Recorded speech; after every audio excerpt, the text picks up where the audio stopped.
Entrepreneurial Edge is brought to you by Business Banking from FNB, because small ideas can lead to big business. FNB, how can we help you? It all sounds very hunky-dory running this, but you must have some, running a video show, you must have some strange stories and people coming in sometimes. We've had a lot over the years, Chris. The one that made me laugh more than anything, in the early days, a fellow walked in and said, I'd like the fish, please. So I said, the fish? This is the video store, sir. You've got the right place. He said, no, your brother Roger? I said, yes. He said, he'd buy some fish for me. I said, he'd buy some fish for you? Where would he put the fish? He said, he put it in the fridge at the back.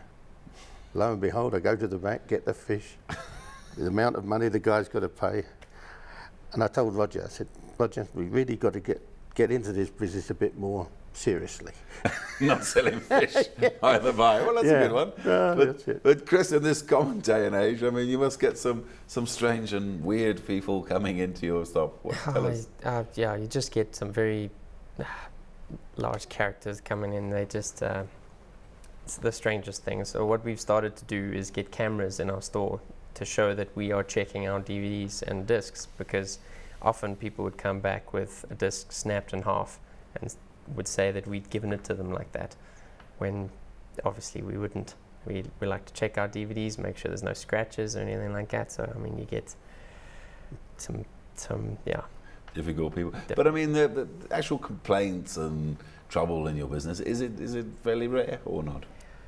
So we'll get complaints often. I mean, you know, the thing with DVDs, they are very, very flimsy. You know, they can often have problems, get scratches and things like that. But you know, we'll deal with it. We'll, you know, offer credits, you know, if something has gone wrong. But generally, we just try and. And what about if somebody comes and slaps it down on the table and says, "I'm sorry, I didn't like that film. I want my money back." What do you do? Well, unfortunately, there's not really much we can do about that. I mean, you know, we try to give them as much advice as we can before they take the film out, not really after they take the film. Okay. All right, Max. So the future, sometimes it must worry you looking into the future. I mean, you've got all this online material, you've got the satellite channels now offering to sell you movies at the push of a button. Where does that leave you guys in the DVD store business? Well, it is a bit worrying, I must say. Apart from the recession and all the problems that go along with that, we don't feel that it's a main problem, though. We think people do have a habit of coming into the stores. They need recommendations. They want to know what it's about, age restrictions, the whole thing. And it's very hard to get all that information just at a touch of a button. We'll see what happens in the future, but we've just got to go that extra mile now.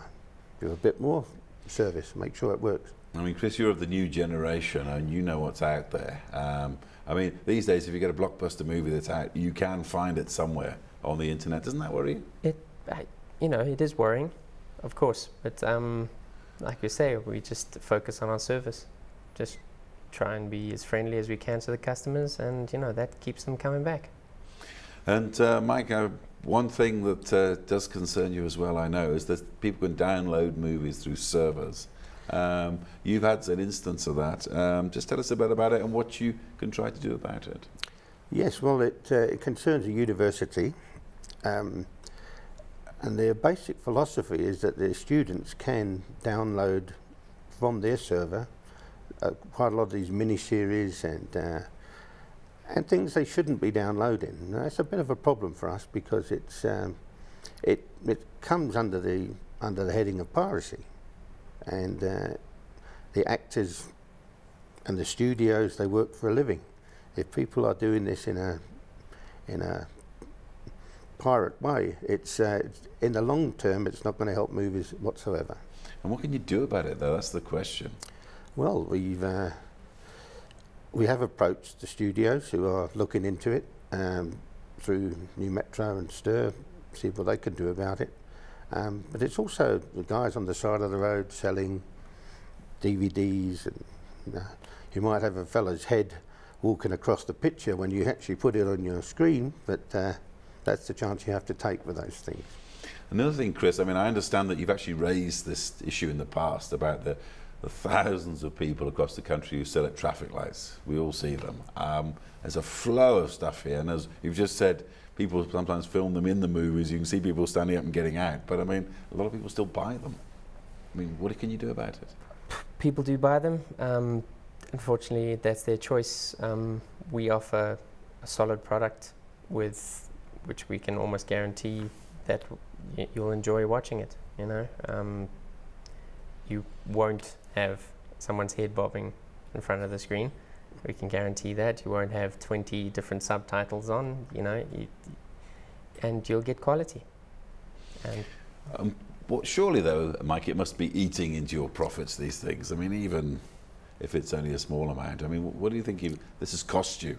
These kind of things we just talked about. Yes, no, it does. It's every piece of the pie, another little piece of the pie.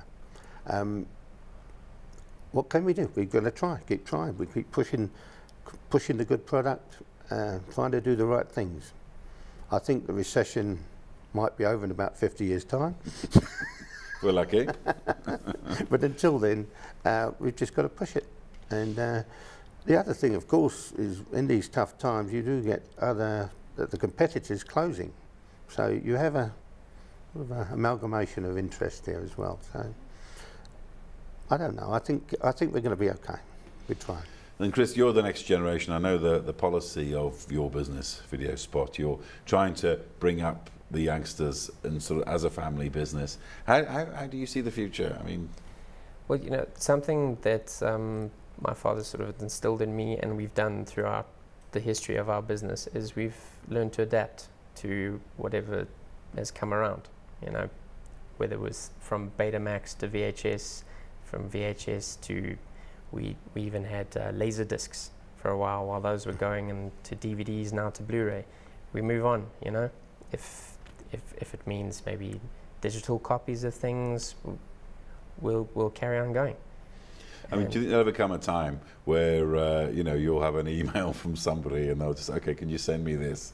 And you send it down and no one comes in anymore. Obviously you won't be able to sell any fish out the fridge anymore to anybody. But there might be a bit of, do you think it's possible? It's possible. I mean, you know, technology develops so fast. I mean, if that's what we need, we'll do it. We'll do it. But Mike, I mean, you've been in this business more than 30 years now. I mean, you must have seen a lot of these video shops. They've suffered, they've closed down, etc., etc. A lot of people might say that it's yesterday's business. They might do, but we have plenty of people who would disagree with that, and a lot of customers, and which is great. We enjoy it. We still enjoy it, and we're still going to enjoy the future. And you know, the sort of demand. I mean, what are the bad times for video shops? I mean, around the world, not just in this country. I mean, all right, then you tell me, when's the worst time for you guys, okay, and when's the best time? The worst time would be on a sunny day, midweek, maybe when there's some cricket match on or something like that, where people have things to do. It makes it a bit tough. And the best time? The best time when it's raining, weekend, during the holidays. Yeah. No sport on TV. Cold winter nights. Cold winter nights. Fantastic. That's the time when you sell. I mean, Mike, do you think that everybody is always going to want that little disc or whatever their successor is to watch on their own? I mean, do you think so? I think they're always going to want entertainment, Chris. Now, that's one way or the other. Life's too tough. I mean, you've got to have some relaxation. Nothing better than a good movie. And Chris, expansion plans for the future. Obviously, you're franchising. Just give us an idea how you see the business growing in the future. Well, it's slowed the expansion over the last few years, but you know, we're still available to expand. As my father's mentioned, quite a few stores have been closing down, so there will be a few areas that could need video stores, and you know, will be available to move. And we also don't want to get anyone involved in this business unless we're sure they're going to make some money at the right time. I'd rather say keep your money and hold on until things are better. And what sort of a living is it? I mean, after 30 years, I mean, is it, I don't know, is it brand new Mercedes every year sort of living? Is it holidays in the Far East? I don't know. Is it big money? Come on, Mike, give us an indication. It's reasonable. I'd say it's pretty good. Reasonable. It's better than the football money I used to get anyway, I tell you that. Which was 6 shillings in your boots at the end of the It game. was okay. I mean, it was part-time football, plus I had a job, and that was pretty good. Of course, things were a lot cheaper then. And what was your trade, aside from football? Were you an entrepreneur as well in your previous life? No, not really. No. I started playing soccer and I came here when I was 21, so not much time to do a lot. But you had a trade as well? No, I didn't have a trade, no. You were working? No, I was working, and I went to PG Glass and learnt the managing of a business. That really helped me when I first set up. And just to go back to the video shop, one thing I want to ask you, as I said before, I'm a film buff. I like the classic stuff. Do you think there's a niche market somewhere for a video shop in this town that sells only classic, well that is in my book, old films, and none of the new stuff? What do you think? Well, that's us. But we have the new stuff as well. So looking ahead then, Chris, as an entrepreneur, how do you see your future? Well, to be honest with you, I think it's pretty good. Like you said, everyone wants entertainment, and we can provide that. So And there'll be another generation. You'll have children. Think What so. would you say to them? yeah, carry on. Yeah, definitely. Well, we have families when kids used to come into our shop. Now they've grown up, they've had kids, and those kids have got their kids, and they still come in. And my father, when we first opened, he used to find sweets in the kids' hair and play games with them, that type of thing. And they still remember that today. Can you believe it?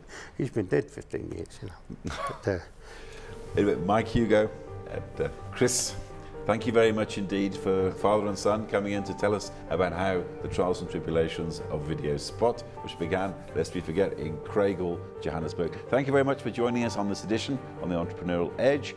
Sorry we're out of time, but make sure you tune in next week when we chat to the man behind Taste Holdings, Carlo Gonzaga.